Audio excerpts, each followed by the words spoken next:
नमस्कार। चलिए सीधे काम की बात पर आते हैं।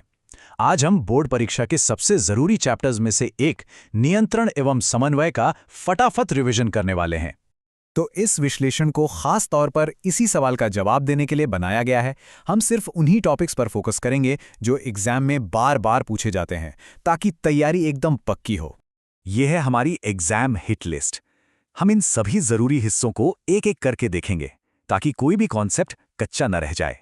अच्छा, तो सबसे पहले इसकी परिभाषा को दिमाग में बिठा लेते हैं। आसान शब्दों में, ये वो सिस्टम है जिससे कोई भी जीव अपनी बॉडी को मैनेज करता है और बाहर की दुनिया में हो रहे बदलावों पर रिएक्ट करता है। ठीक है, तो अब सीधे तंत्रिका तंत्र में गोता लगाते हैं और शुरुआत करेंगे हमारे शरीर के मेन कंट्रोल रूम यानी कि मस्तिष्क से। देखिए, एग्जाम के लिए यह जानना बहुत जरूरी है कि अग्र मस्तिष्क और पश्च मस्तिष्क के क्या काम हैं। एग्जामिनर अक्सर पूछते हैं कि शरीर का संतुलन कौन बनाता है। जवाब है अनुमस्तिष्क यानी सेरिबेलम। और सांस लेना या दिल की धड़कन जैसे काम कौन कंट्रोल करता है, वो है मेड्यूला। ये दोनों पश्चिम मस्तिष्क के हिस्से हैं। अब जो चीज इस पूरे सिस्टम को चलाती है वो है इसकी सबसे छोटी इकाई, न्यूरॉन। अगर इसका चित्र बनाने को आए तो याद रखिए, हमेशा बीच में कोशिका काय से शुरू करें, फिर उससे धागे जैसी शाखाएं यानी डेंड्राइट बनाएं, और फिर एक लंबी पूंछ जिसे एक्सॉन कहते हैं उसे बनाएं। और ये स्लाइड इसके काम करने का तरीका एकदम साफ कर देती है। सोचिए, संदेश डेंड्राइट के जरिए अंदर आता है, कोशिका काय में उसकी प्रोसेसिंग होती है और फिर एक्सॉन उसे एक बिजली के सिग्नल की तरह अगले न्यूरॉन तक भेज देता है। चलिए अब एग्जाम के एक और हॉट टॉपिक पर आते हैं, प्रतिवर्ती चाप। ये उन सुपरफास्ट ऑटोमेटिक रिएक्शंस के बारे में है जिन पर हमारा बिल्कुल कंट्रोल नहीं होता। यहां दो शब्द पकड़ लीजिए, त्वरित और स्वचालित। इसका सीधा सा मतलब है कि जब आप गर्म तवे को छूकर हाथ हटाते हैं तो ये फैसला आपका दिमाग नहीं बल्कि कोई और लेता है, और वो भी पलक झपकने से पहले। ये 5 स्टेप्स वाला रास्ता एग्जाम का एक पक्का सवाल है। सिग्नल के रास्ते को समझिए। गर्मी त्वचा को महसूस हुई, संवेदी न्यूरॉन उस खबर को मेरुरज्जु तक ले गया, मेरुरज्जु ने तुरंत प्रेरक न्यूरॉन को ऑर्डर दिया और मांसपेशी ने हाथ खींच लिया।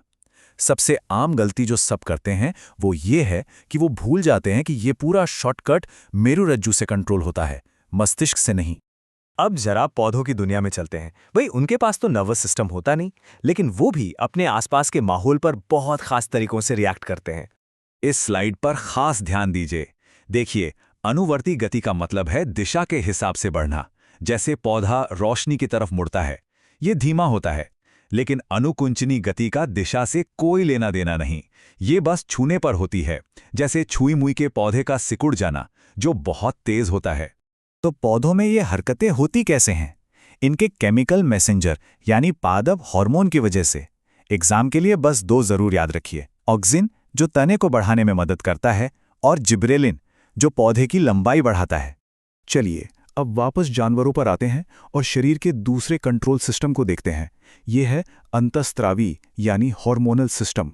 इसको याद रखने का सबसे अच्छा तरीका है, सोचिए जब अचानक कोई कुत्ता पीछे पड़ जाए तो क्या होता है? दिल तेज धड़कता है, सांसें फूल जाती हैं। ये सब एड्रेनालिन हार्मोन का कमाल है जो हमें लड़ो या भागो वाली सिचुएशन के लिए तैयार करता है। ये टेबल रिवीजन के लिए सोने की खान है। थायराइड ग्रंथि से थायरॉक्सिन निकलता है जिसकी कमी से गॉइटर या घेंगा रोग होता है, और अग्न्याशय से इंसुलिन जिसकी कमी से, हाँ बिल्कुल सही, मधुमेह या डायबिटीज होती है। ये दोनों तो जरूर याद रखने हैं। और आखिर में एक ऐसा सवाल जो लगभग हर दूसरे साल आता है, तंत्रिका और हार्मोनल सिस्टम में क्या अंतर है? तो सबसे जरूरी बात यह है, तंत्रिका तंत्र व्हाट्सएप मैसेज की तरह है, बिजली की रफ्तार से सीधा और तुरंत काम करने वाला। वहीं हार्मोनल सिस्टम पोस्ट ऑफिस से भेजे गए खत जैसा है, थोड़ा धीरे काम करता है पर इसका असर दूर तक और देर तक रहता है। तो इन दोनों सिस्टम को समझना ही ये जानने की कुंजी है कि कोई भी जीव कैसे जिंदा रहता है और मुश्किल हालात में खुद को ढालता है। और यही इस पूरे चैप्टर का सार है।